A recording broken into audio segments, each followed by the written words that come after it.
Namaste, good evening, good morning, and good afternoon in various countries because people are participating with us from multiple locations. Thank you so much for joining us. Today is International Day of Clean Air for Blue Skies. Are we going to be celebrating it? Surely. But this is a day to celebrate responsibility, a commitment, a resolve that we all need to collectively work towards cleaning the air for our blue sky. And all these people who have joined us today have their commitment, collective commitment, individual commitment to celebrate the day with responsibility and gather the resolve to take corrective actions. At Lankya Foundation, along with the partner organizations, United Nations Environment Program and Clean Air Fund, along with Doctors for Clean Air and Climate Action, we started this celebration a week back. From September 1st, every day we started celebrating with a nano keynote from an expert. And 7 keynotes have been addressed on each of these days, even today. These were the experts from multiple locations who joined in, and the names are actually very, very big names.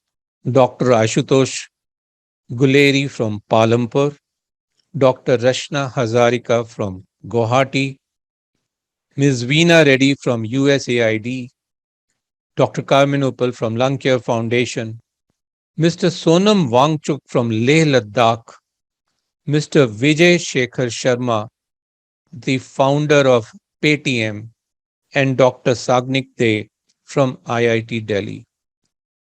In case you have missed out these nano keynotes, my request would be log on to the Facebook page of Lung Care Foundation and you will find all these videos because each one of them, in a very brief time, has actually shared a great amount of wisdom with all of you. Of what are we here for? We are here today to look at Yuva Soch. And what is this Soch all about? This is synergy opportunities for clean air and health. This is an old story. If I have a 1 rupee and you have a 1 rupee and I give you my 1 rupee and you give me your 1 rupee, what do we have? We have 1 rupee each. But if I have an idea and you have an idea and we give that idea to each other, how many ideas do we have? And there are 2 people, there are 2 ideas. There are 100 people. Look at that, 99 into 100, so many ideas that we will have. And here, right now, there are going to be 100 people. There will be more than 200 people joining in. And through Facebook and multiple social media, we shall be reaching out to thousands more. And when they start sharing the ideas about what do we need to do in terms of clean air and health, these ideas are going to multiply. And that is our resolve. And this is what Lung Care Foundation is also committed to. We are incidentally a Guinness World Record holding organization. And for the last 6 years, we are focusing on 3 things: awareness creation, clinical care, and think tank. And along with our partner organizations, we have been doing multiple of these activities. But let's come back to the International Day for Clean Air and for Blue Sky. It was celebrated last year only by United Nations. And we also celebrated. So this is our second year of celebration. The United Nations, with all the member states, felt that there was a need to focus on raising public awareness at all levels, demonstrate the close link of air quality to other environmental and developmental challenges, promote and facilitate solutions that improve air quality, and bring together diverse international players. Where is our problem? Why do we need to do that? Reports after reports are coming up with something really depressing. Take, for example, the recent IPCC report said the Earth's temperature is set to increase by 1.5 degrees Celsius more in the next 2 decades if we do not curb greenhouse gas pollution. Now, this is a humongous challenge. People will say, what will happen with 1.5-degree increase? Well, the sea will start rising and the water will enter your home. Don't wait till then. Then, of course, there was a report by EPIC, which talked about that northern India breathes the most polluted air, which is 10 times more polluted than found in other parts of the world. So, on an average in India, if we follow the WHO standards, we will live 4 more years. So, you can celebrate your birthday 4 times more. And if you follow the Indian standard, you will have at least one more birthday. But unfortunately, people in Delhi and cities like Delhi, as per WHO standards, we may be missing 9 birthdays of our life. This is absolutely alarming. 9 birthdays. Imagine the amount of party we all can have and actually celebrate our life. And this is where our commitment comes in. And then, of course, recently, Lung Care Foundation released a report, a research finding, a detailed research, where we found that 1 in 3 children in Delhi were found to suffer from airway obstruction or asthma. And most of them didn't know that they were suffering from this. And therefore, they were not even taking medication. This is absolutely dangerous.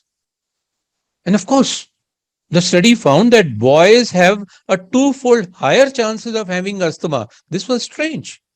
So, one good thing is that the girls are stronger in Delhi.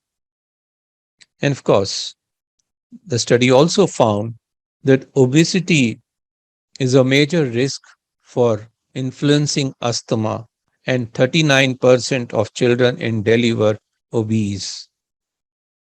So, of course, it's time now to eat what mothers cook at home with love and care rather than what you can order on the phone, because the moment you become obese and air pollution have a great tarka on you, you are going to suffer a lot, all of you.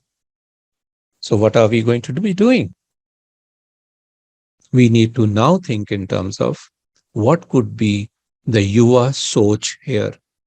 Synergy, opportunities for clean air and health, for climate change and health. And to talk about this, I have the privilege of inviting Dr. Divya Dutt from UNEP.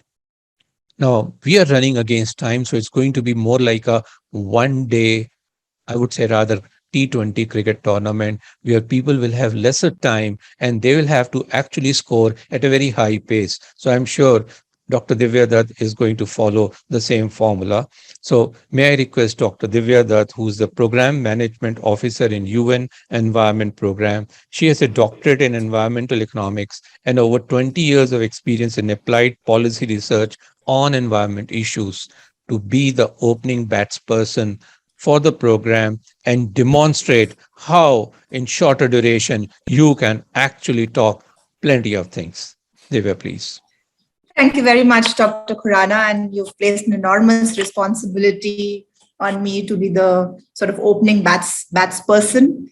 But I'm going to try and deliver to your expectations. I'm So sure. thank you very much, Khurana. Thank you, Dr. Arvind Kumar, and all colleagues at Lung Care Foundation. Dr. Gargawa, Member Secretary, CPCB, Dia Mirza, our Goodwill Ambassador, and all of our youth warriors. You know, the participation from each one of you highlights not just the importance of this event, but also the importance of the issue of air pollution and how each one of us is today able to relate to that issue. It's no longer a theoretical issue that we read about in newspapers. It is something that is affecting each one of us. And the International Day of Clean Air for Blue Skies aims to prioritize the need for healthy air for all of us, while also serving as an occasion to highlight, as Dr. Khurana had also said, several other critical issues that are linked to air pollution that many of us may or may not know, whether it's climate change, human health, or several of the sustainable development goals, whether we're talking about poverty or energy access.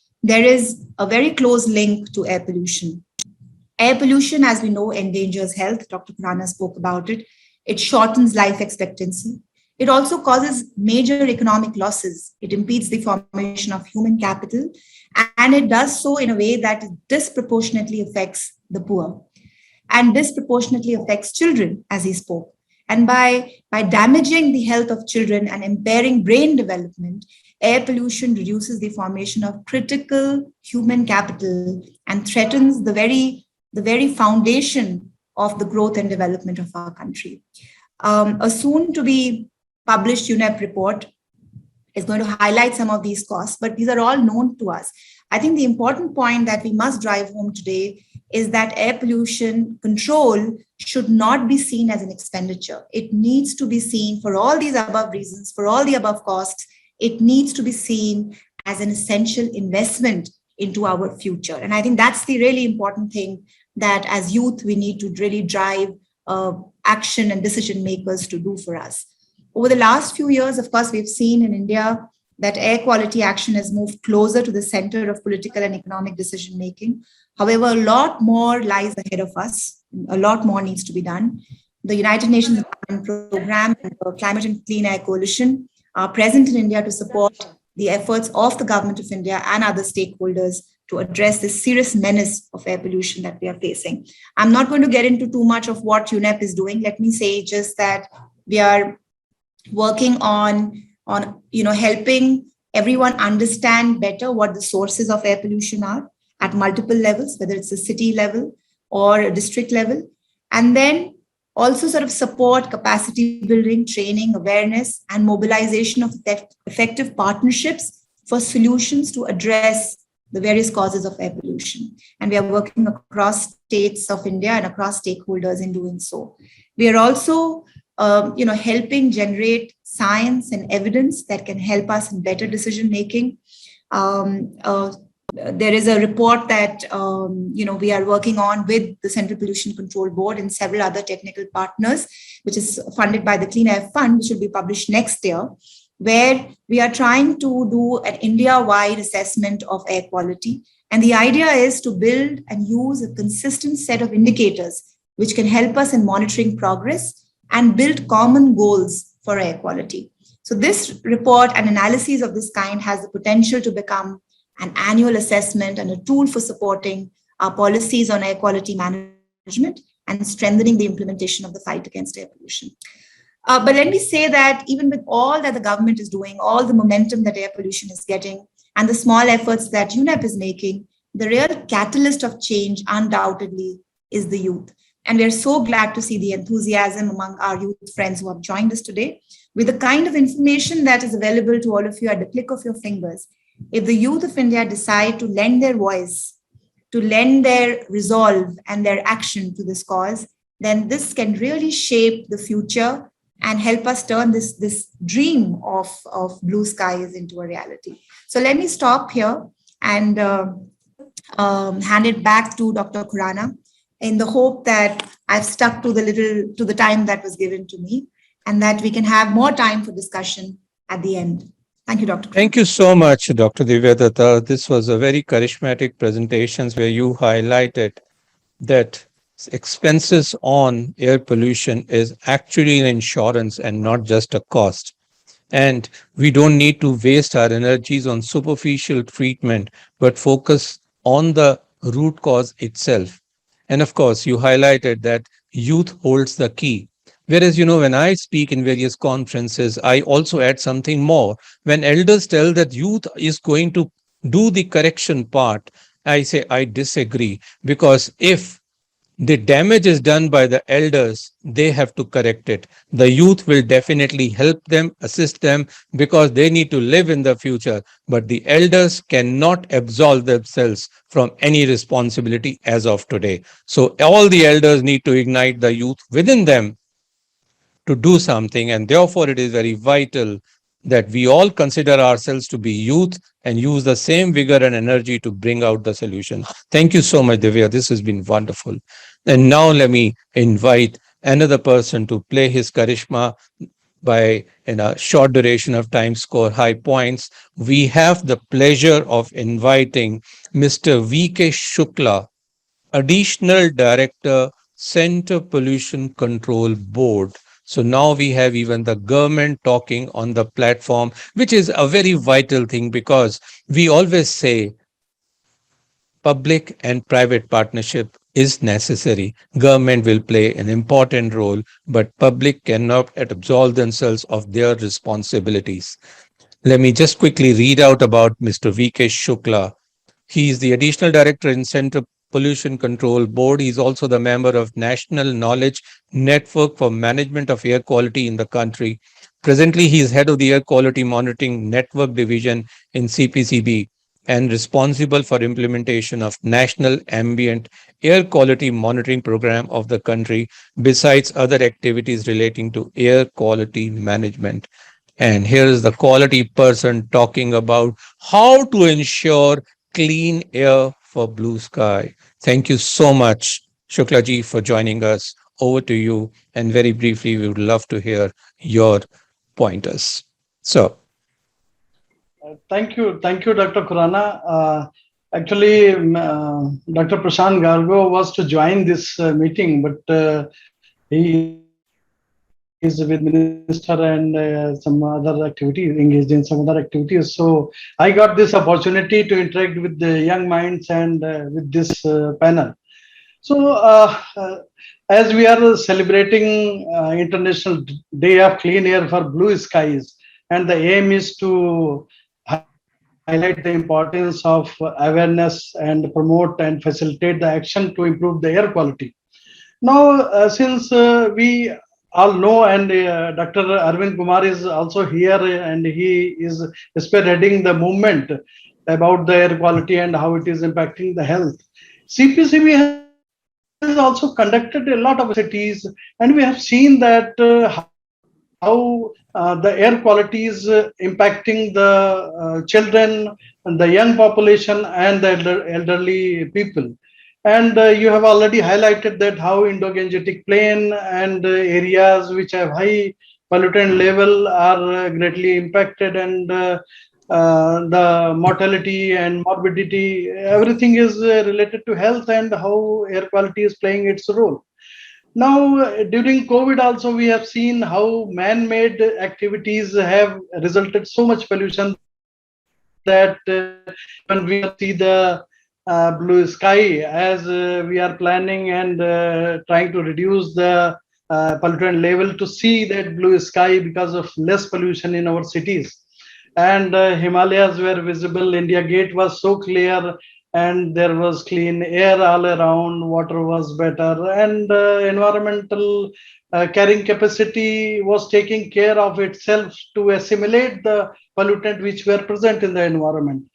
Though it was a very tough time in terms of health because of COVID, that is still continuing. But the other side of that, we have seen how the man-made and the forces have contributed towards air pollution. Now, as you rightly mentioned, and earlier speaker also mentioned, the government is doing a lot of things. National Clean Air Program is one such program. Various cities are in focus, wherein knowledge sharing, capacity building, and local actions are being highlighted. A lot of funds are also being given to for local authorities to implement the actions at local level, at ground level, because there are policies, but actions are required at local level. Because in those cities where the pollutant levels are quite high, and Indo-Gangetic region is one of them.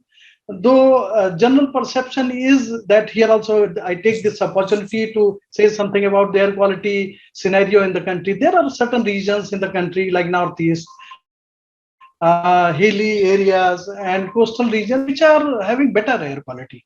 Indo-Gangetic belt is, of course, a cause of concern. Metro cities, metropolitan cities, and non-attainment cities we have identified. They are, of course, have high level of pollution, but there are many areas, rural areas and northeast and coastal, etc., have better air quality.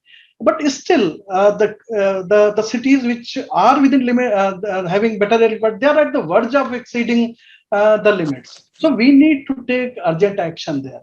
Now, here a lot of young minds are joined in this program today. Just a few points I would like to put forth for their consideration and to take action. Now, government is already doing its job, but people need to come together. All the generation, all the young people need to come to. First step should be to know about the air quality. Wherever they are in the country, they should know what is the air quality in their region. And they should discuss about it. They should write about it. So until unless they write and discuss and know air quality, that a debate should start in such a way that people should start taking action, local action. And they should also demand action from the government, from local authorities in their cities. So that is very important. And we have seen that how particulate matter is of concern, and that is playing a very important role in deteriorating the air quality. So the actions which are, for example, I may highlight the local action with the, in relation to control of dust in the localities which are having open areas. So let us develop more green areas to have dust control, etc. So these kind of action to have to take place at local level, and youth should demand these action with the authorities there. So with these few words, I wish all the people who are gathered today to discuss this important topic. Thank you very much. Thank you so much, Mr. Shukla. This has been wonderful, brief input in terms of what the government is doing and what the expectation from public are. By the way, I must tell you, Lung Care Foundation, through our program called Best Clubs, Breathe Easy State of, we have been involving school children vis-a-vis various projects. We have actually had a lot of virtual debates and even hackathons amongst the college students.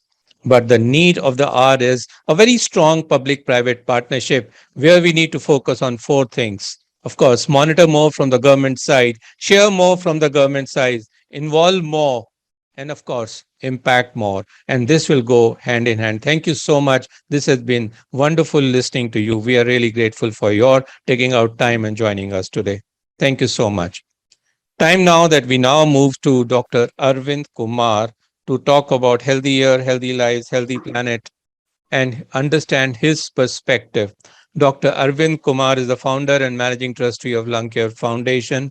Along with that, he's the chairman of the Institute of Chest Surgery and Lung Transplantation at Medanta Hospital, Gurgaon.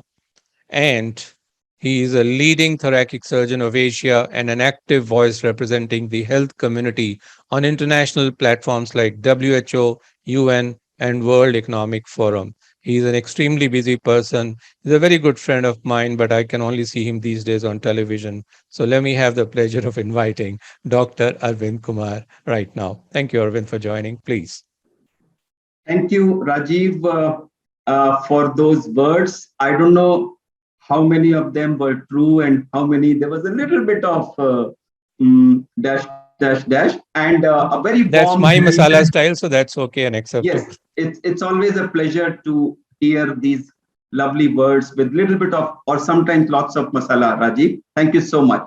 And my good evening to all my young, not so young, and other friends. It's indeed a pleasure and an honor to have all of you in this Yuva Soch program.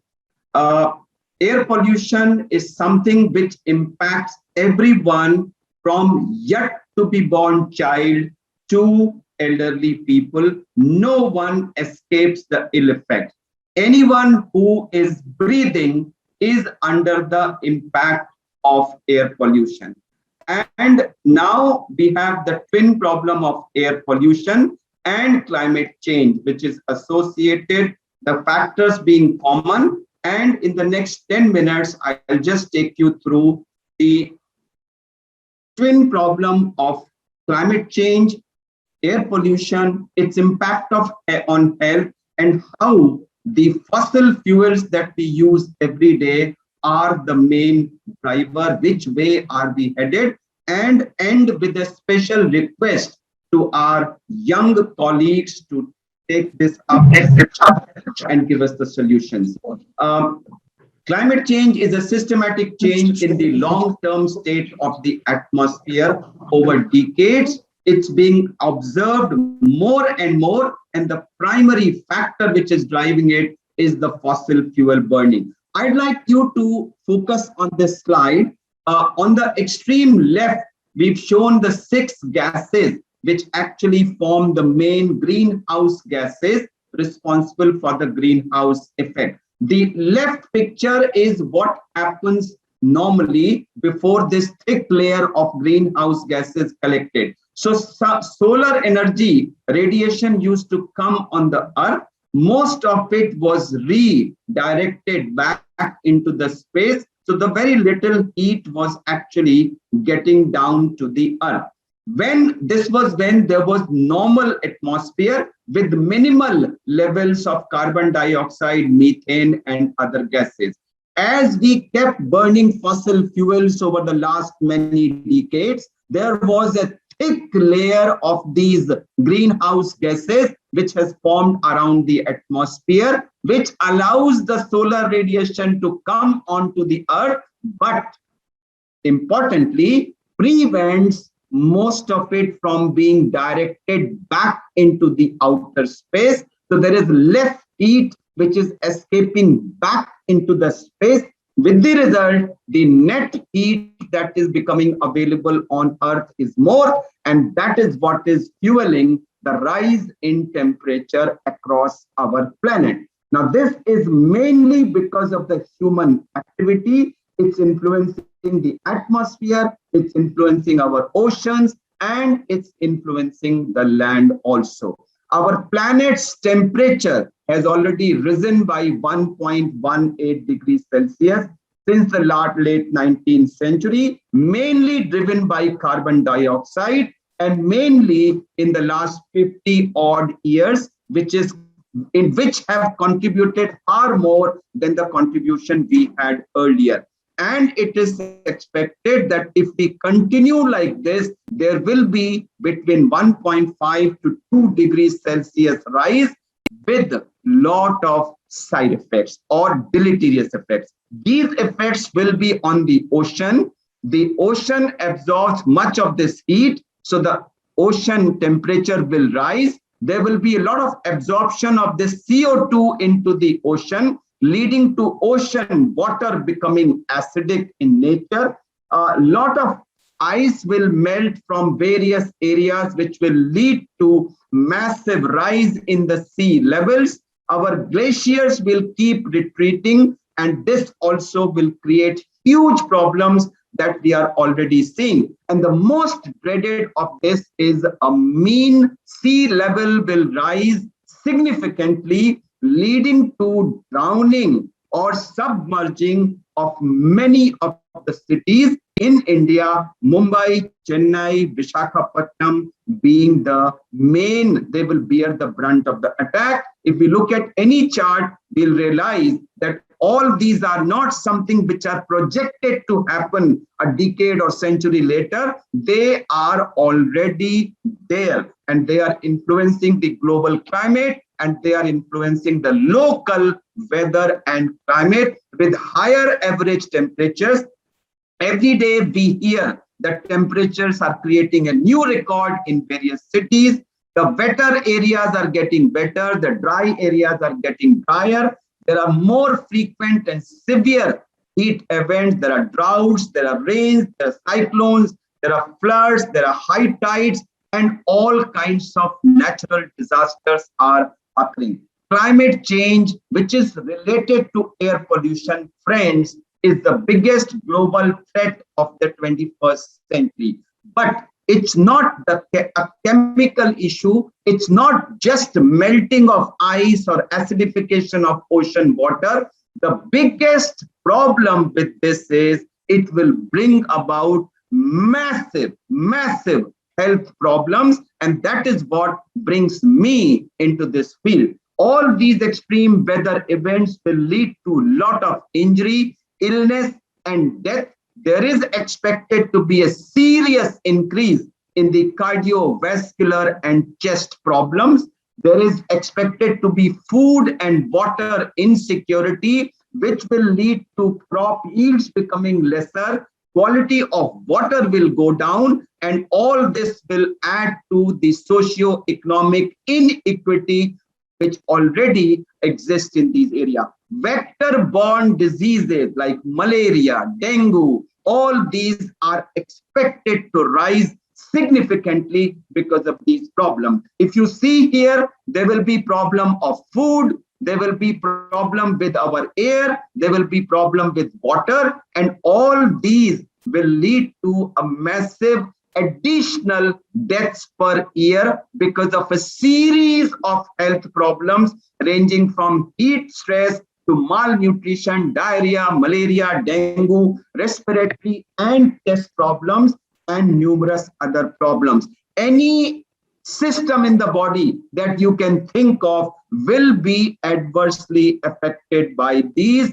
Chest, of course, our chest will take the brunt of the attack, but cardiovascular system, mental system, reproductive system, intestinal system, there is no system which is going to escape the ill effects of. And if you look at the images of the last few years that we are seeing every day of various natural disasters ranging from wildfires to floods, cyclones, landslides, cities which had never heard of a term called flood are now being flooded, and boats can be seen on the roads of the major cities, not just in India, but across the world. You name a country and it has faced such unique problem in the last few years. We must pause and wonder, why is it happening? Why is it happening with such continuing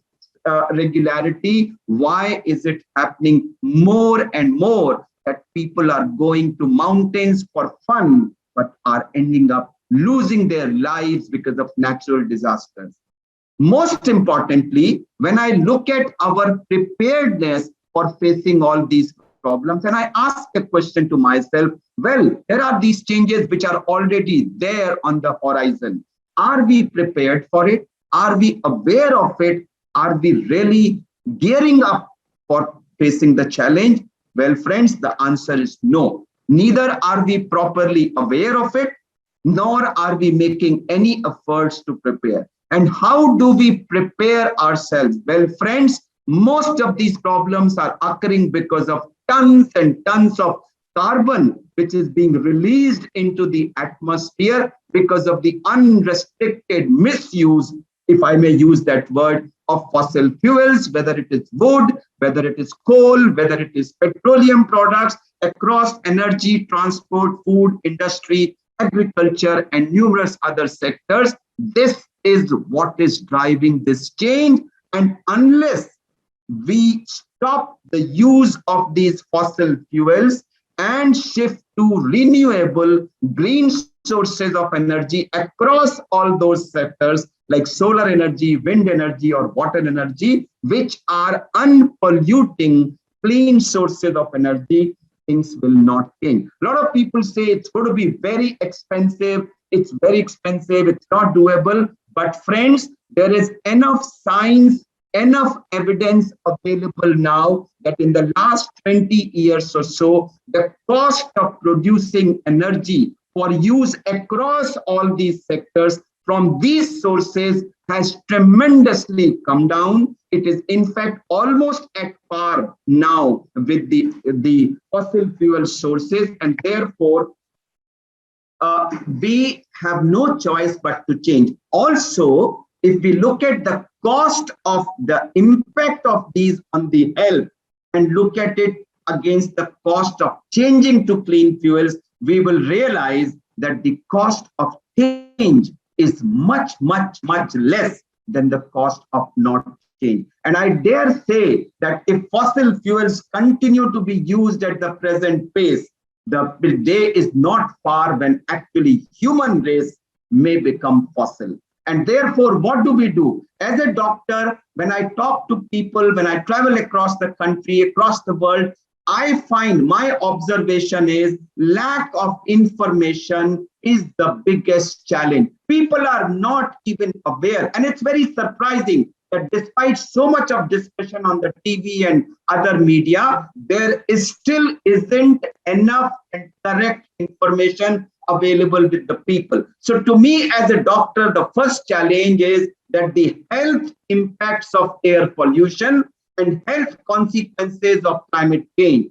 these need to be put across to people. And when I find, okay, who is in the best position to put these issues before people, I find that we, the doctors, are in the best position. Why? Why do I say so? I say so for two reasons. One, doctors are seeing the impact of the air pollution on health, and therefore people like me who see these impacts. When I see a 28-year-old non-smoker girl coming to me with lung cancer, I get shaken and I get moved enough to leave my outdoor and go out into the public space and share this information that disaster is happening. We must get up and do something about it. So I am a motivated person who's likely to be talking more passionately about it. Secondly, when doctors talk to people about the health issues, people are more likely to listen to the doctors because it relates to their area of expertise. And therefore, I say that doctors are more motivated motivators. And therefore, we have this group called Doctors for Clean Air, which is a network of passionate and committed doctors across the country. And today morning, we spread our wings to Pakistan, Bangladesh, Bhutan, and Nepal also, who are talking to people, spreading the information, hoping that when people become aware, they become awakened. And when they are awakened, they are likely to take the actions which need to be taken to achieve the goal of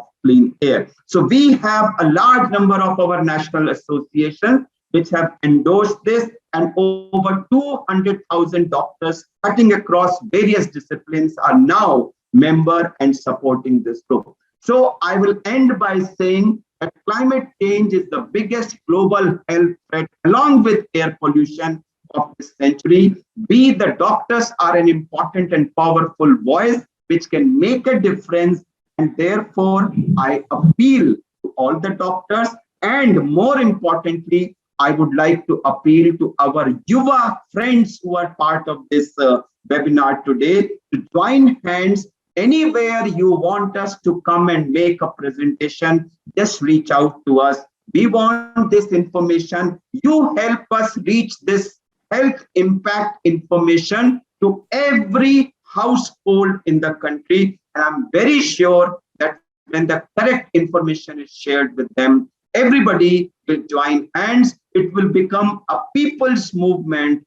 And that is what is needed to achieve the goal of clean air, which I think is a human right, and every child born in the country, or for that matter across the world, deserves clean air.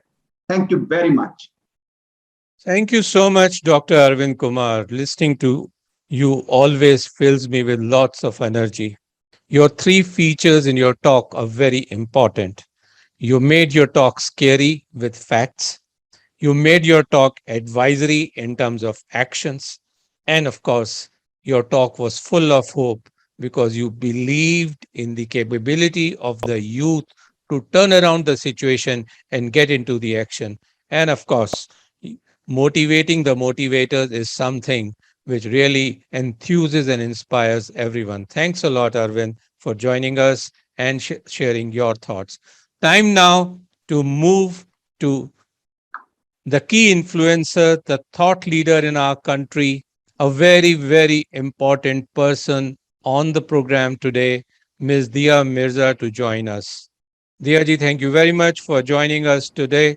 I wish I was carrying my digital autograph book so I could slide it from behind and take your autographs, but it's been wonderful having you over. My friends, Ms. Dia Mirza is an award-winning actor, producer, UN Environment Goodwill Ambassador, and United Nations Secretary General Advocate for Sustainable Development Goals. As a champion of nature, Dia Mirza dons many hats with elan and ease. Everyone knows us, but allow me the liberty to read about her because I'm feeling very happy reading about that, Dia. Today, Dia has become the voice of environment and wildlife conservation in the country and a torchbearer for causes relating to nature. She was appointed as the United Nations Environment Goodwill Ambassador for India at the UNEA Assembly held in Nairobi. As the forerunner in the reigniting and strengthening the relation between man and nature, Dia is a champion of nature in its truest sense. A perfect combination of beauty and intelligence. We don't need any proof there. She was crowned Miss Asia Pacific at the age of 18 and has gone on to establish herself as a versatile and well respected actor in the Indian film industry. There, over to you. I wish I could go on talking about No, you, no, but we please are wrap here up. to listen to you and your advice in terms of what the youth and youth in everyone should be doing. Over to you, please. Thank you so much, Rajiv ji. That was a very kind introduction and a very lengthy one. I was praying that you would stop because time is of essence, and I know that this is a panel that has many prolific speakers. It's a very tough act to follow, Dr. Arvind Kumar. I've heard him speak in person several times, and he always invigorates and inspires me. And like you rightly mentioned, also scares me, which is, I think, very important because not enough people are scared enough, and it is absolutely necessary for people to be confronted by the truth so that it propels us all into action. And I want to take this opportunity really to, of course, start off by saying a very good evening to all my friends, all my young friends and old friends and new friends that are here today, and by thanking you for making me a part of this Yuva Soch. I do believe, and I've witnessed this over the last 4 or 5 years, that youth participation has increased manyfold, and it is not without your effort, Rajiv ji, and the effort of Lankair Foundation that this has been possible. Um, and the participation has increased simply because youth are better informed, better aware, but I think most importantly and tragically so, youth are also most impacted by air pollution and climate change.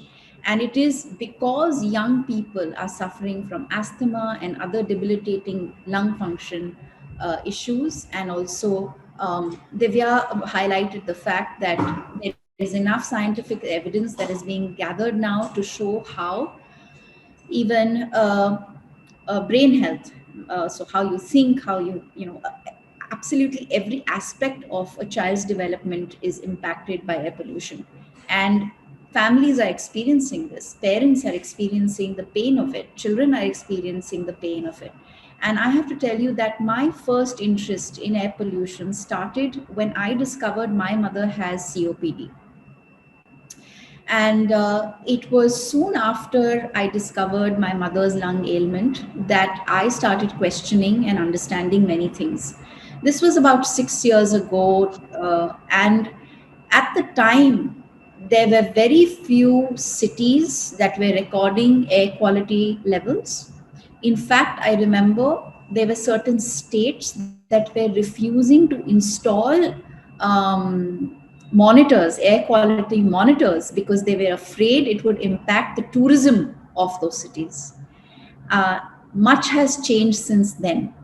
So I remember some of my early appeals when I used to address people and conferences on behalf of the United Nations Environment Program would be to governments and civil society to demand reports, demand the truth, demand evidence, because unless we know the problem, we can't possibly find solutions. I feel like we have come some distance from then. We have apps now available at the touch of our fingertips that tell us, and of course, now we also have air monitors that we can install at home. Many more families are better aware than they were, say, 5-6 years ago. And the people that led from the forefront to make governments more accountable, to make monitors more accessible, and install monitors and demand answers and seek solutions, were young people and mothers. And many of these young people were members of my family in different parts of the country, and many of these mothers were my close friends and family. And I really think that the power of their voice and the power in their appeal resonated very strongly, and governments finally were propelled into some kind of action. Some work has been done. There is a lot more still to be done, as Divya very clearly spoke about in her speech, as did Dr. Arvind Kumar. Now, I want to take this opportunity to highlight a few things.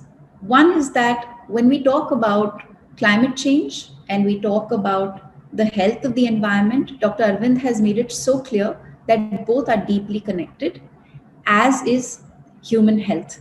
And this is the fundamental flaw with our perceptions. Most people don't know the link between human health and environmental health and climate change. So I think we all need to come together to amplify and to kind of increase our efforts to help more people understand this connection. The second thing that I feel we can all do, and we must continue to do, is to highlight the solutions. We can, when we talk about the problem too much, but we don't amplify the solutions enough, people can tend to feel, as I do sometimes, extremely overwhelmed by the enormity of the problem and develop an ostrich mentality. So we dig our heads under the sand and we hope that this moment will pass and everything will become okay, but that's not going to be the case. Things can possibly only get worse. But the most wonderful thing about nature is that she is a self-repairing system. Every time we have supported nature, she has bounced back. And I feel in more ways than one, these multiple lockdowns that the world has experienced and our country has experienced has been a great example of that restoration, of the fact that nature can repair herself. There were days when Mumbai experienced AQI levels of 22 and 26. I'm getting goosebumps just saying this. It was unimaginable, unfathomable, because Mumbai is like the 14 other cities in India. Of the 21 most polluted cities in the world, Mumbai is one of them. And for Mumbai to have experienced an AQI level of 22 was unimaginable. But the lockdowns facilitated that, which in a sense means that when human activity is stalled, nature can bounce back. But that's a temporary solution. It's not a permanent solution. And the more permanent solutions are to make factories and industries more accountable for their emissions, to ensure that we work with government and civil society to demand better action, to ensure that the laws that are passed are actually converted on the ground, that they're implemented on the ground.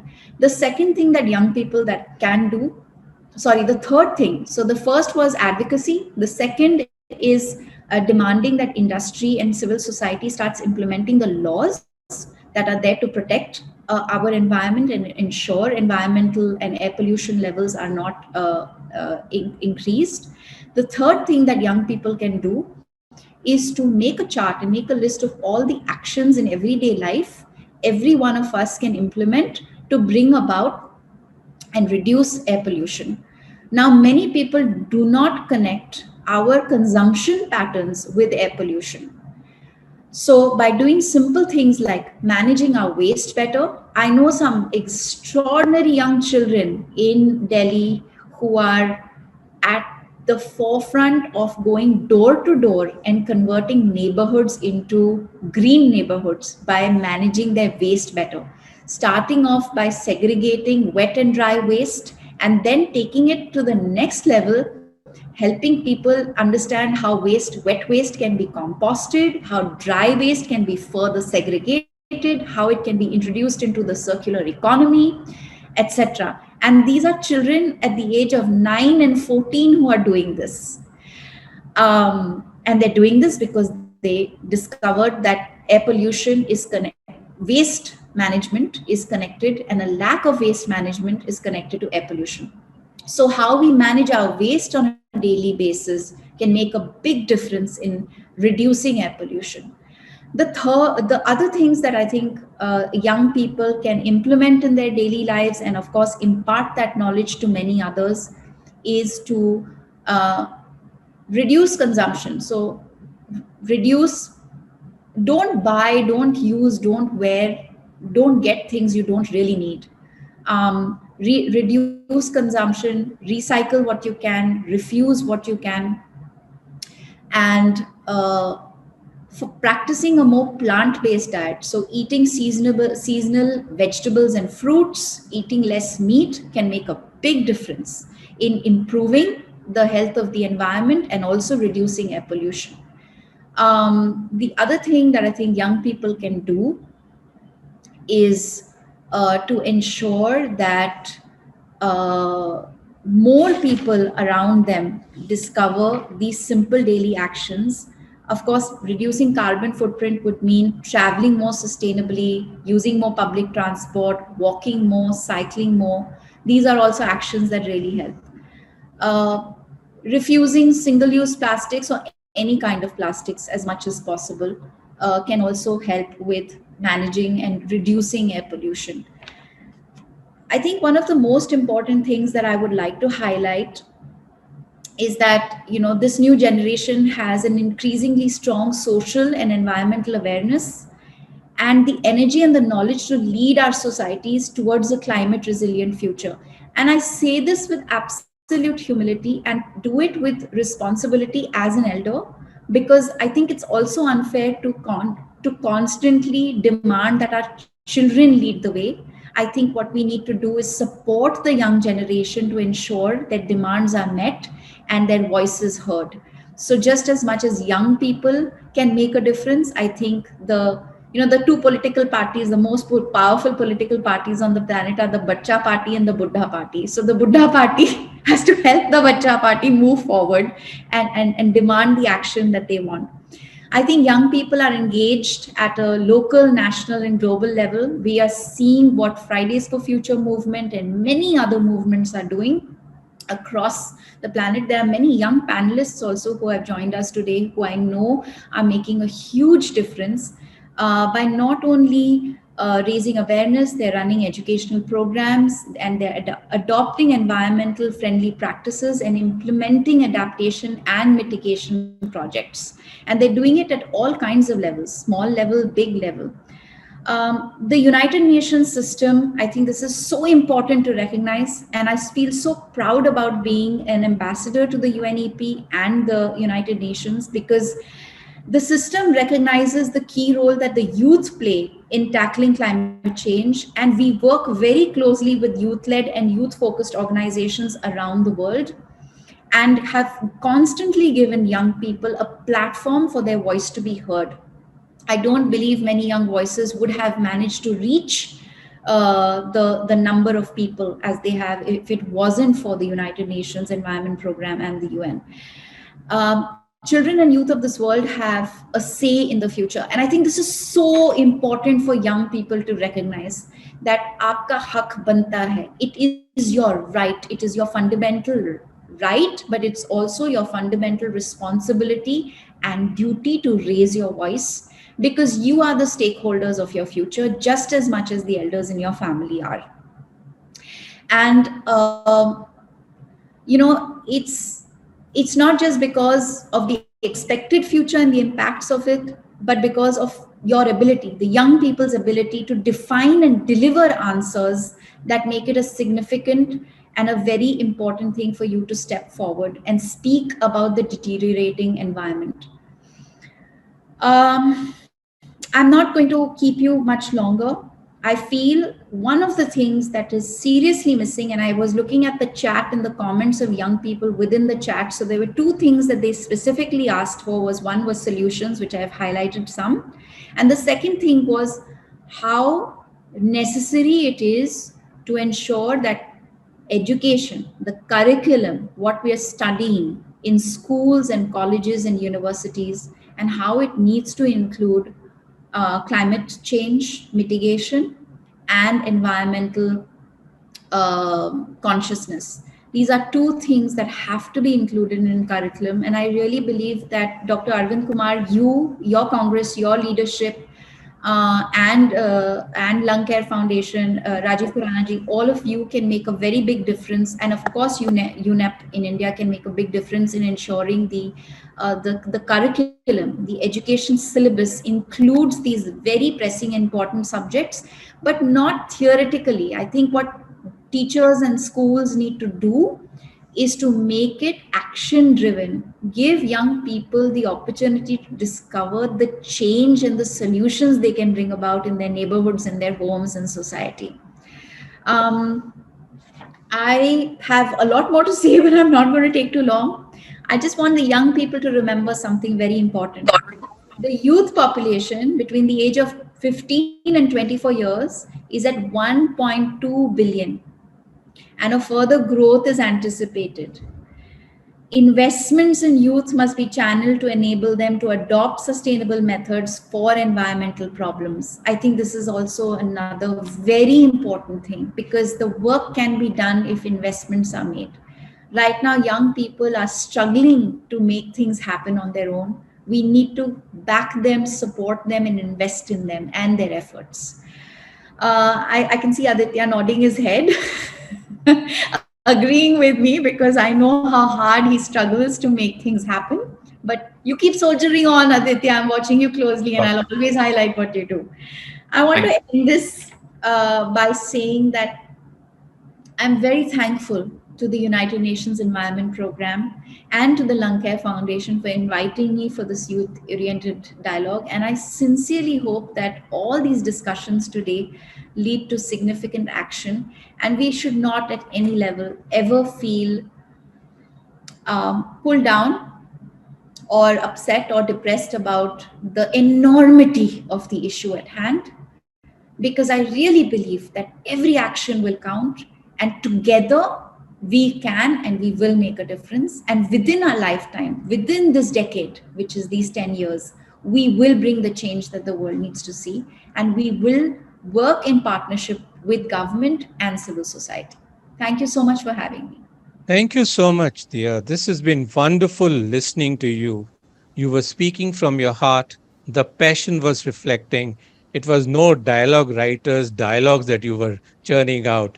These were the words, each and every was written with emotion and with lots and lots of passion. I really enjoyed the two-party example that you gave, the Buddha party and the Bacha party. And frankly, the Buddha party has no right to sing the song Abhi to main jawan hoon unless they join the Bacha party and actually imbibe the vigor of the youth, which of course can be ignited more when people like you come in the front and lead with your thoughts. You actually highlighted three major carrybacks for all of us. First, do the actions, don't just talk about it. Second, implementation. And third, advocacy. And I'm very fond of creating acronyms. So if I take one alphabet of each, it is DIA. Do actions, implementation, and advocacy. And this is what the carryback from what Dia Mirza talks today. Thank you so much. This has been wonderful, wonderful listening to you. But people may have questions. So in case there are some questions which may come, I would like to pick them up. But I may have a starting question. You are a UN ambassador. You have traveled everywhere. Now, what are your suggestions as lessons from other countries where the common citizen is doing what we need to learn from and do in India to bring about a change for clean air? You know, there are some countries that have incredible access to cycling. You know, streets have a cycling track, and some states in India have started doing it as well. But just making cycling accessible to the public at large makes a big difference. And I've seen people cycling to work, cycling to, for leisure, and it's a huge contributor, very, very big contributor. A cycling track ensures three things. One, of course, is safety. The second thing, most importantly, is safety. And the second thing is that I think it just makes it more accessible for more people to do it. I know for a fact that I would be cycling a lot more if Mumbai had cycling tracks. Waste management, Japan. When I was in Japan, I was totally blown away. It was almost like there was no garbage anywhere. It was invisible. So as a society, what most people do is they take their trash home. They're very, very particular about segregating their waste. They're also extremely particular about not incinerating their waste. And I think that is a huge lesson for us to learn. Unfortunately, we are far behind in understanding something as basic as segregating wet and dry. We've not even gone to the next level, which is, of course, we have inherited the culture of the Raddiwala. So there are certain items from our domestic use that do get segregated and upcycled and recycled. But for the most part, most households are still struggling to segregate domestic wet waste and dry waste. And this is something that I think we just have to do. Because aap kahin bhi dekho, I remember when I was doing this show, Ganga, the Soul of India, I was traveling from the source of the river to sea, of course, highlighting the fact that it's the second most polluted river in the world. But what really, really rankled me was that I saw plastic everywhere. In the most pristine natural environments, I saw ravines of plastic waste where human beings had gone for leisure or tourist activities, etc. And they were laced in our fields, they were in the forest, they were finding their way into the river. And I kept thinking, these are places that don't even have waste management infrastructure. What is going to come of this waste? And for the most part, what I noticed was the waste was being burnt by locals. This is something that has to change in India. We have to stop burning our waste. We have to demand for implementation of waste management systems across the length and breadth of the country. Rajiv ji, I don't know whether you know, I don't know the exact number, but tons of plastic waste has been removed from even the Everest. So imagine mountaineers, people who are climbing up, and that's not a large population of people, but imagine if you're taking out 8 tons of plastic waste from there or more, how much we carry and how much we throw, and we are not accountable for it. So I think we need to become more accountable as a society for the waste we create, and we need to demand for better waste management systems. Thank you so much. This has been wonderful. I wish I could go on and on asking you more and more questions, but time's really running out.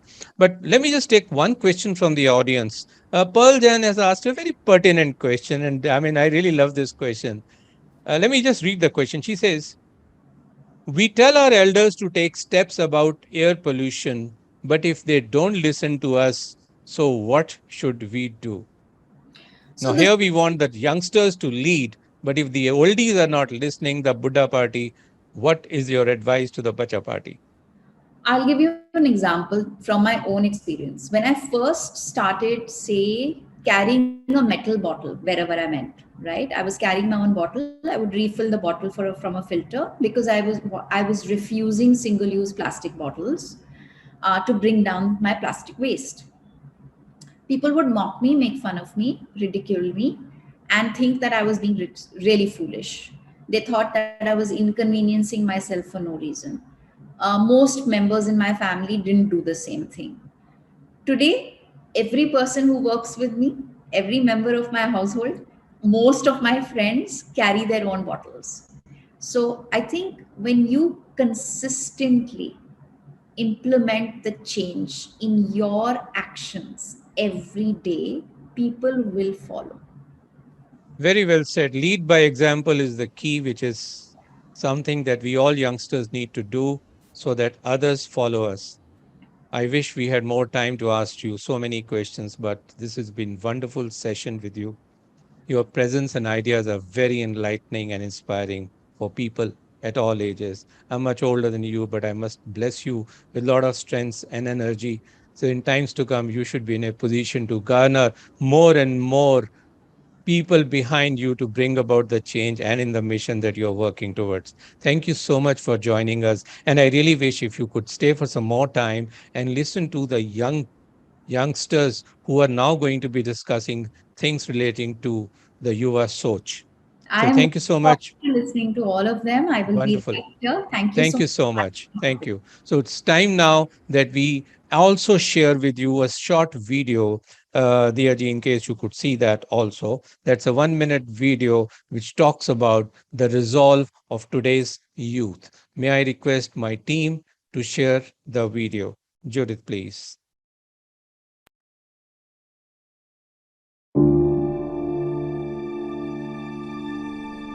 आज तुझे बताऊंगा, नया वक्त लाऊंगा, फैला ले हवा में जहर तू, वो जहर भी पी जाऊंगा।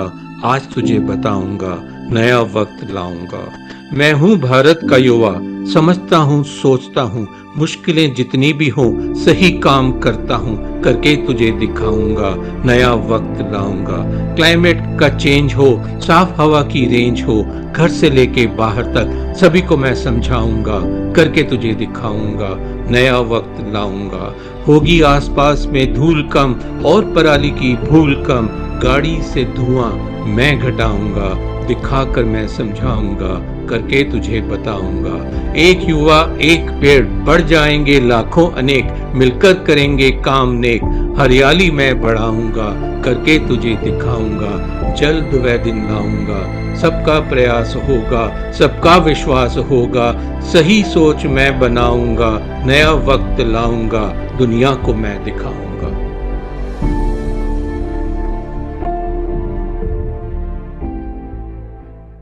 Thank you so much, Judith, for sharing this. This is our video we premiered today. And of course, this young 25-year-old man has written and given the voiceover.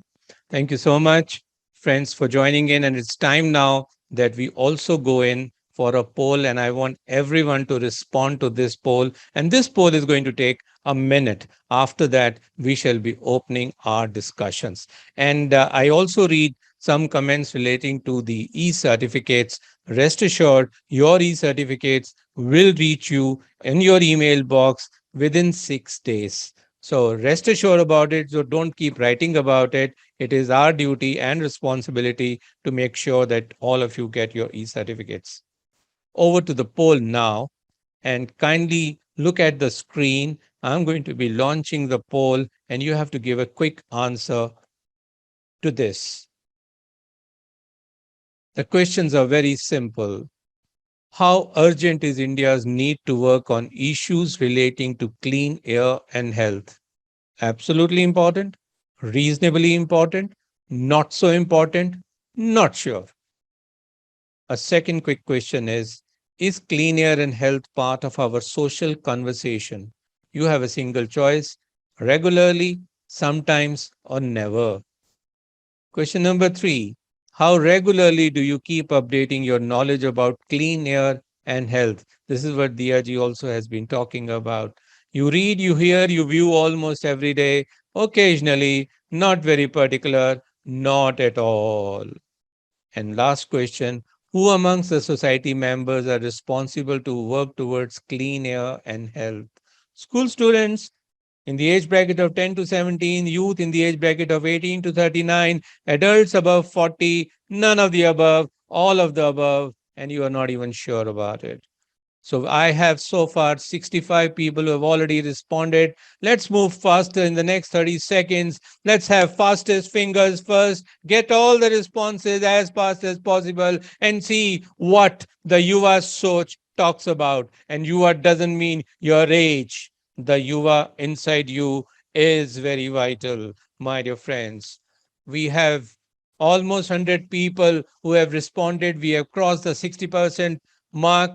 Let me just wait for 10 more seconds so that we get all the responses. And of course, this will be very interesting research data that we could be using a little later, please. Time now. We have crossed 70%, and I shall be closing this in the next 5 seconds.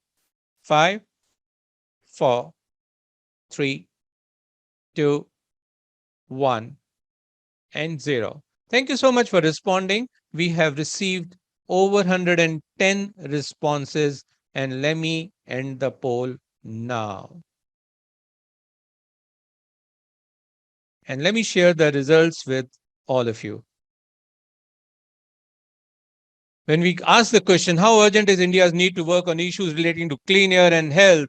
94% people say absolutely important, and 6% people say reasonably important. Nobody says not so important. Nobody says not so sure. So 100% people are in agreement. This is important. The second question is clean air and health part of our social conversation? 65% people are saying regularly. This is phenomenal. You must pat on the back because you must continue doing this dialogue. And 34% say sometimes they do talk about it when it is tough to go out, but never is 1%. Maybe this is the percentage we need to see. And regularity is something which we must go closer to 100.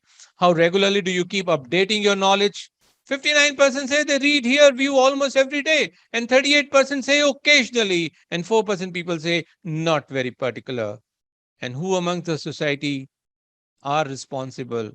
86% people say all of the above. Yes, this is a collective responsibility. Thank you so much for participating with all your vigor. 111 responses. This data is definitely going to be very vital.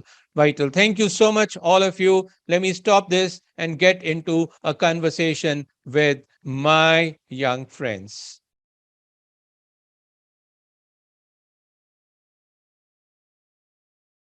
All right. So here we are in the gallery view with my friends joining in, 4 of them. We have Aditya Dubey. Aditya Dubey is a passionate environmental activist, founder of Planet A Million Trees Initiative and CEO, Futurist Solar Renewable Energy Private Limited. He is a recipient of the Diana Award in 2021. He started the organization Plant a Million Trees Initiative in 2016. We have Ashir Kandhari. Wave your hand, please, guys. Ashir is a student activist and change maker, an active campaigner against deforestation, and takes to the street with other students as part of Friday for Future, a global movement pushing climate action.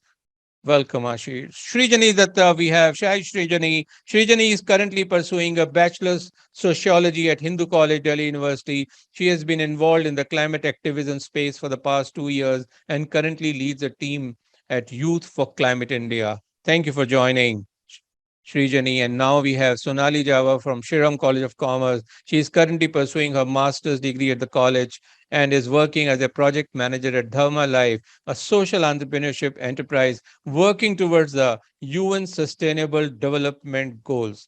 She was the president of the Center for Green Initiatives, Shriram College of Commerce.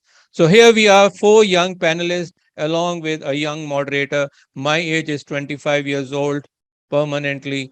My son is 29 years old, and I have a wife who's 18 years older. So let's get into the conversation. An opening remark from everyone. What are your reactions and thoughts on the video that we have just shared? Quickly. Anyone can start, please. Oh, I can go. Yeah. Good evening, everyone. Really glad to be here, of course. And I really liked the video, really captured, I think, the emotion and the kind of enthusiasm which I see across the youth climate action movement. I really liked the kind of responses that were there on the poll. I think they were quite optimistic. All right. Ashir, unmute yourself. Now you can actually interject and disturb each other also. No issues, please. You don't have to show all the niceties of the elders, please. It is important to show your passion and your ideas. I think it's a very beautiful video, and I think it highlights the fact how much the youth can do at this point, and it also shows that as young people, the stakeholders who are actually going to be affected by the decisions being made right now, we understand how serious the situation is. There's no one who understands it more than us because it's a direct threat to our future, to our life, and there's a lot that can be done, and we are ready to take the responsibility for it. The question is, are the elders ready to take the responsibility? Oh, yes. Are the elders ready? Sonali, what do you say? Hi, good evening, everyone. I'm delighted to be a part of this webinar with such eminent speakers and my co-friends. So I would like to say that the video was awesome and it's much needed on the day of International Day of Clean Air and Blue Skies. It shows the sentiment of how every one of us deserves the right to healthy air. And youth, of course, can play a very vital role by being a part of the solution and not the pollution. And each one of us should actually pledge to protect the environment with green and sustainable practices to ensure a better future for all of us. Good. Aditya. Hello. So I really loved the video. It highlighted the need of the hour, which is how much determination and dedication is needed by the youth and other sectors of society to work against climate change and other climate issues. And I believe that that's the need of the hour and that we should all start taking steps for that. Actually, taking your words, that how do we make sure that the elders listen? This video, of course, is an attempt to make the elders also listen. But in real life, when we look at the elders around, within the family, neighborhood, people in the college, school, or maybe the uncles and aunties who need to talk about everything else in the world, but not about air pollution or clean air. What do you feel inside in terms of how should we go about and even bash their heads? Sorry, you can be as provocative as you want to be in this conversation. Sometimes it's very hard not to, but like Ms. Dia Mirza said in her speech, action is the key over here, because if I set an example, if I am consistently doing my best, doing my part, I feel that automatically people will follow. Secondly, spreading awareness, because that too, awareness is the key for action. As the moment you are aware of the climate crisis, for example, the air pollution crisis, and the solutions and how to combat it, I think the more passionate you get about it, the more you learn about it. And so awareness is very important. Spread as much awareness as you can. Do it in your school, do it in your neighborhood. Go tell your parents about it. I think that was something very fun. Talk about it on family functions. Yes. Family functions. So make sure that when you go to the party, don't pick up the plastic bottle, or ensure that you can recycle the plastic bottle later on. But Srijani, what do you have to say on this, please? Because this is an answer I expect from all four of you. Ashir, you said very well. I think I'll sort of go off on a tangent rather. And it's enraging on, I think, two accounts. One is, I think this whole thing that, oh, youth have to lead the way is one very tokenistic. I have always felt that throughout the past 2 years that I've been in this movement. And secondly, also, it's very easy to say, right, okay, the youth has to take the baton and all of that. But where is the support, right? Where is the actual support? And by support, I mean, are you giving youth voices the space and decision making in any way? In your RWAs, which actually take charge of waste management? Are you doing it in your municipal corporations? No, you're not doing it. You don't even vote for young politicians. So you are telling me that you are, supporting youth climate action groups. You're not willing to fund youth climate action groups. You're not willing to spend in their upskilling. So, I mean, I think that is the hypocrisy that I see there. Can I just add something over here? That's very provocative. I get your point, Srijani, and Lung Care Foundation promises you straight away. I'll stand behind you. Go ahead and do that, please. Sonali, we'll listen to you and then we'll come back to Aditya and Ashir again, quickly. Sure. So thank you both for your insightful thoughts. I would like to just point out here that how do we involve people from all age groups? It's just very easy steps. So at school levels, we can have clubs or initiatives which could promote tree plantation, which is not like much effort, and every child also understands the importance of trees, as it's also taught in the NCERT science textbook about the importance of planting trees. So as Ms. Dia Mirza also mentioned, that we need to focus on the action now. So there are small practices that can be taken up at school level, and for our daily practices, everyone should. We have listened to 3 R's, which is reduce, reuse, and recycle, but we actually don't implement it. I think easy practices like using milk glass bottles, which we get in plastic from Amul and Mother Dairy, you could easily convert that into glass bottles. You could carry your own water bottles. While purchasing any clothes, or any other item, you should look at the sustainability tag and see if you're promoting sustainability. And I also feel that in rural India, it's super important because most of our population resides in rural India. So it's super important to promote solar products and clean cooking devices, which actually cause indoor pollution. So it's not just about outdoor air pollution, but I also feel we should focus more on spreading awareness regarding indoor air pollution. Wonderful, wonderful. Aditya, very quickly. Sure. So I kind of agree with Srijani's point over here. I feel sad as how most members of the previous generations and political and executive leadership have completely abdicated their responsibility to save the planet. They want the present generation and the youth to fight against climate change, but are not willing to give us any voice in decision making on questions which will affect our future. Even at this moment, the leadership is working on cross purposes with us. For example, we are planting trees and they are cutting trees in the name of development. We are trying to curb plastic use, but they are not ready to ensure compliance of existing laws. The problem is that, in spite of the catastrophic consequences of climate change being visible around the world in form of fires, floods, droughts, the people still fail to understand that climate change is an existential crisis. And if all of us don't start working together immediately to stop it, then very soon it will be too late. Wonderful. Actually, you wanted to add something to that, and so I just want to say I completely agree with everyone over here, and I wanted to add that when we say that the youth has the responsibility to lead, we kind of imply that we have a choice. But in the end, the thing is, we don't have a choice. It's our future, it's our life. We know that's going to be affected. So at the end of the day, I won't say it's a responsibility for us to step up, but it's a responsibility. But we have to. I didn't want to spend my days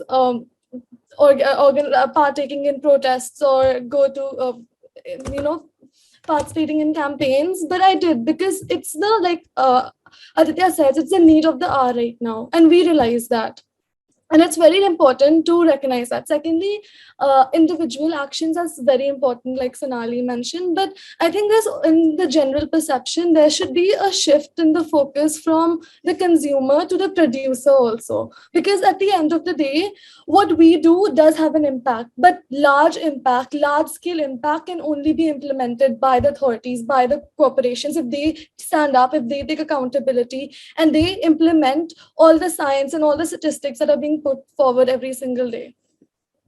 Wonderfully said. Thank you so much, Ashi. Let me also, being part of your age, add 2 points here. I keep talking to youngsters all across, and I say, "Jitna machega shor, utna hoga more." But shor to machao.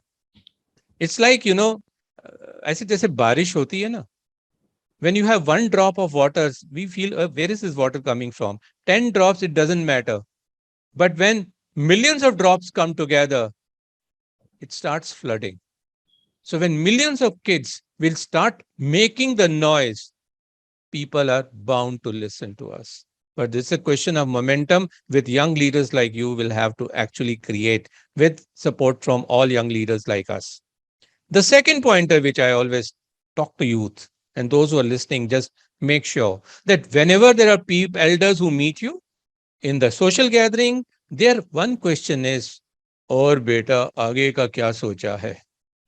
अपने career के बारे में, अपनी पढ़ाई के बारे में. It's time now that we should start asking them question. और सर जी, आपने आगे का क्या सोचा है हमारी और अपनी लाइफ के बारे में? इतनी गंदी हवा हमारे को दोगे तो लाइफ ही नहीं रहेगी, तो मैं इस करियर का क्या करूंगा? It's time now that we need to highlight these things, and at times in a very mild manner put them to some kind of a shame that they are not doing enough of it. But that is easier said than done because we are acha bachas, good kids. We are not expected to say that, but we should say that in our own subtle manners. However, there's another issue that crops up because when the youngsters and the elders, they talk more from a generation war point of view vis-a-vis air pollution. But how do we create a generation partnership? How should we work together hand in hand? Because some time back I read, खड़ा पैर परंपरा है और चलता पैर आधुनिकता है, और जीवन के लिए दोनों चीजें चाहिए. So how do we work together? What kind of suggestions do you have where we can seek the partnership of the elders and involve them in this common fight together? Your ideas, please. So Anyone? I think it's super important to engage in social media because most of the elder people are also very active on WhatsApp. And what the youth can do is just have like short role plays or some sort of videos that actually encourage elder people as well to get in touch and see what is happening. So quick, like, because 50 seconds is the max, that is the retention period of anyone watching a video. So there should be like quick videos on everyday facts, what is happening around, and how we can improve the situation. So we can have short polls on Instagram stories and ask people how aware they are about various environmental threats that we are facing. So I think the main focus that the youth should have is to encourage all age groups via social media. It could be WhatsApp, Instagram, Twitter, and actually have polls and activities that could encourage participation. And these small efforts could actually lead to a better future for all of us. So collective discussions, I feel, is the solution. Very well said, Sonali. Micro-learning is the way forward, and playing the game of forward on WhatsApp also has a major impact. Well said. Let's hear some more people, please. Go. Yeah, Srijani. Yeah, so I think, so like in my bio, it read, right, that I'm leading a team at Youth for Climate India. So in the very name, there's youth. So obviously it's sort of repulsive to people who are not in the youth category. So one of the major challenges we have is to achieve the kind of intergenerational solidarity that you're talking about. But something that I've noticed, offline events, and like in random places like in CP, and you pick up these places where you have these offline things, that is where you build intergenerational solidarity, because online events aren't exactly something preferred by people in my mom's generation. Sure. My mom just hates it. So the point being that has really worked, one. And second, I think you have to really consider stakeholder analysis in this, right? Something I actually learned by working with Lung Care Foundation when I was in my school was that parents had really suddenly started caring about air pollution. They wanted to do something about it, especially the ambient pollution around our schools, because there are so many cars in one place and idle pollution being created, because it's directly affecting their children. Because of course, parents are realizing that they're having breathing problems. So it actually, like, I don't want to sound mean, but it became easier to engage them because now they can see the direct effects. Right. So now you have created that engagement already, and you just need to work around it as to provide that solution. So more parents are willing to send their children by cycles now. So that is where you get that intervention, which Ms. Dia was talking about. Yeah, to just add to one point that Srijani said, there could be events like Cracker-free Diwali or something that could actually involve like all age groups in live sessions. So I think that is also one thing that we can look at. And I want to come back to awareness over here and point out that every single person is being affected by air pollution or any other issue for that purpose. But the thing is, there's this lack of awareness. They don't actually know they're being affected by it. So sometimes pointing it out, and like Srijani said, stakeholder analysis. The closer the emotional connect, the more likely is someone to act on it. So like my mom also, she started researching on air pollution when me and my sister were being affected. Like we're state basketball players, so we used to practice every morning and evening, and a few years ago we stopped doing that because the air pollution levels were so high, and my parents and doctors even suggested not going out, and we'd fight every day because I wanted to play. But that's when she involved herself in the climate movement in researching about air pollution. So reiterating the fact that it does not even have to be your children. It can be your grandchildren, it can be your nephews, it can be your neighbor. But showing that this is affecting you and people around you, it evokes emotion, and that's what's needed. Very well said. Thank you so much. In fact, let me tell you, 2 years back, we carried out a campaign called Yeh Diwali Alag Nirali, Bina Patakon ke Diwali Kaise Manaoge. And you'll be surprised that we received over 350 videos produced by school children and over 750 paintings made by the school children to talk about Bina Patakon ke Diwali Kaise Manaenge. But well, the numbers are still small because India is a huge country. My next question to all of you would be, people like Dia Mirza, are actually inspiring others to get into the mold of action. But what could be the role of young leaders like you to channelize the energy of the youth itself and also generation younger to you, so that at least if elders are not listening, those youngsters listen to you, take you as a hero, and start following up on the actions and produce results? Your comments, please. Yeah, anyone can start. Let's be honest, even I'm more likely to listen to my friends or someone in my age group than I am to my Absolutely. parents, my teachers.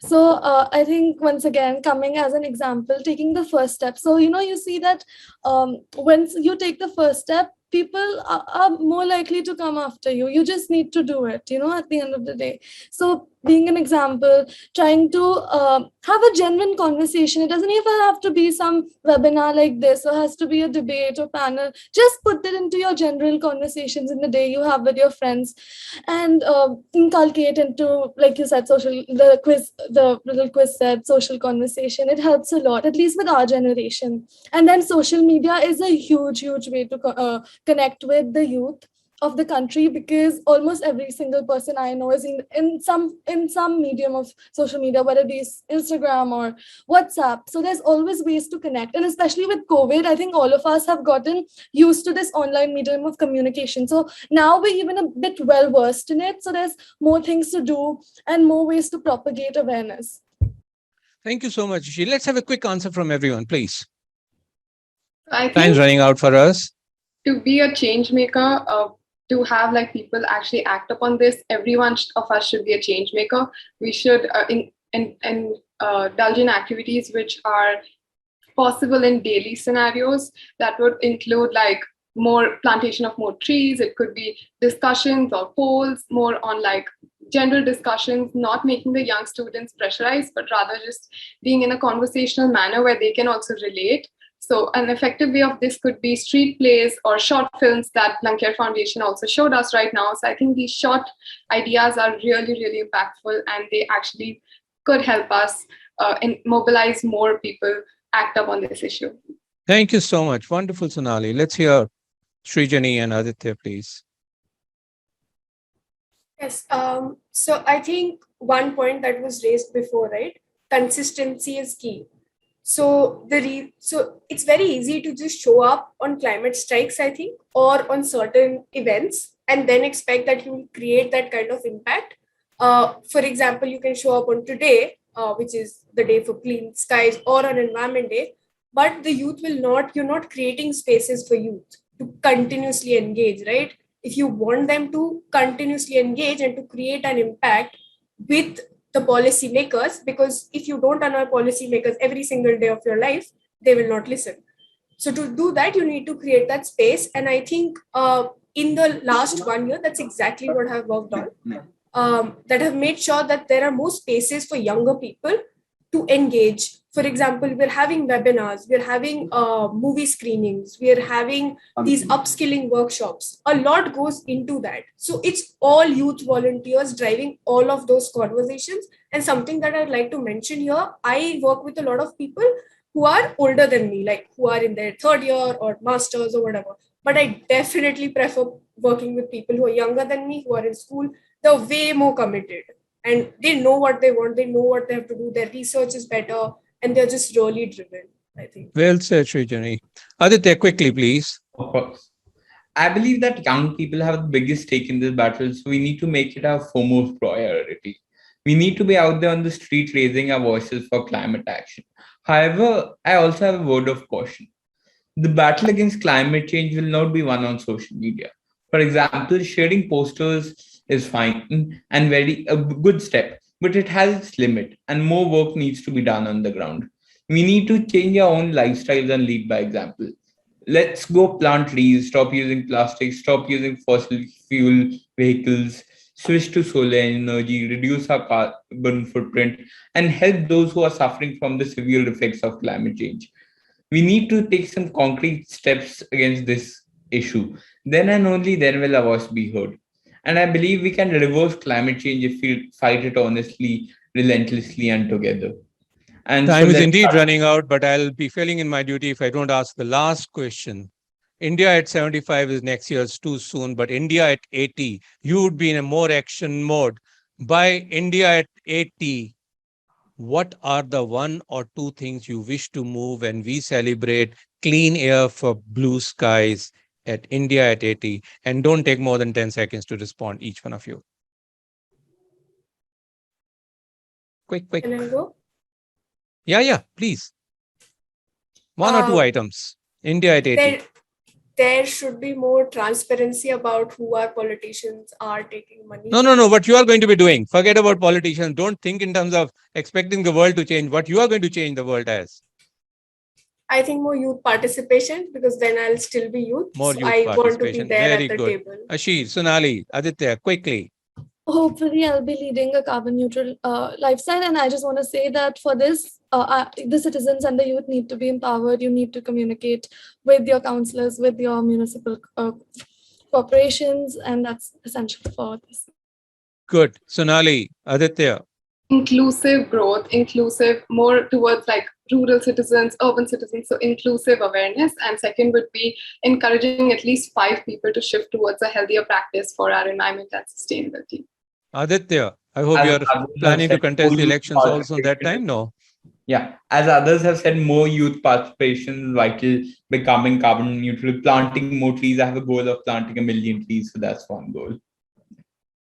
All right. Thank you so much. This has been wonderful discussing things with you. I wish we had more time, but time's really running out. Thanks a lot. God bless all of you. For all my participants, there will be a feedback form link. Kindly fill it up. And once we do that, do mention your email ID very correctly so that e-certificate reaches you through the email, please.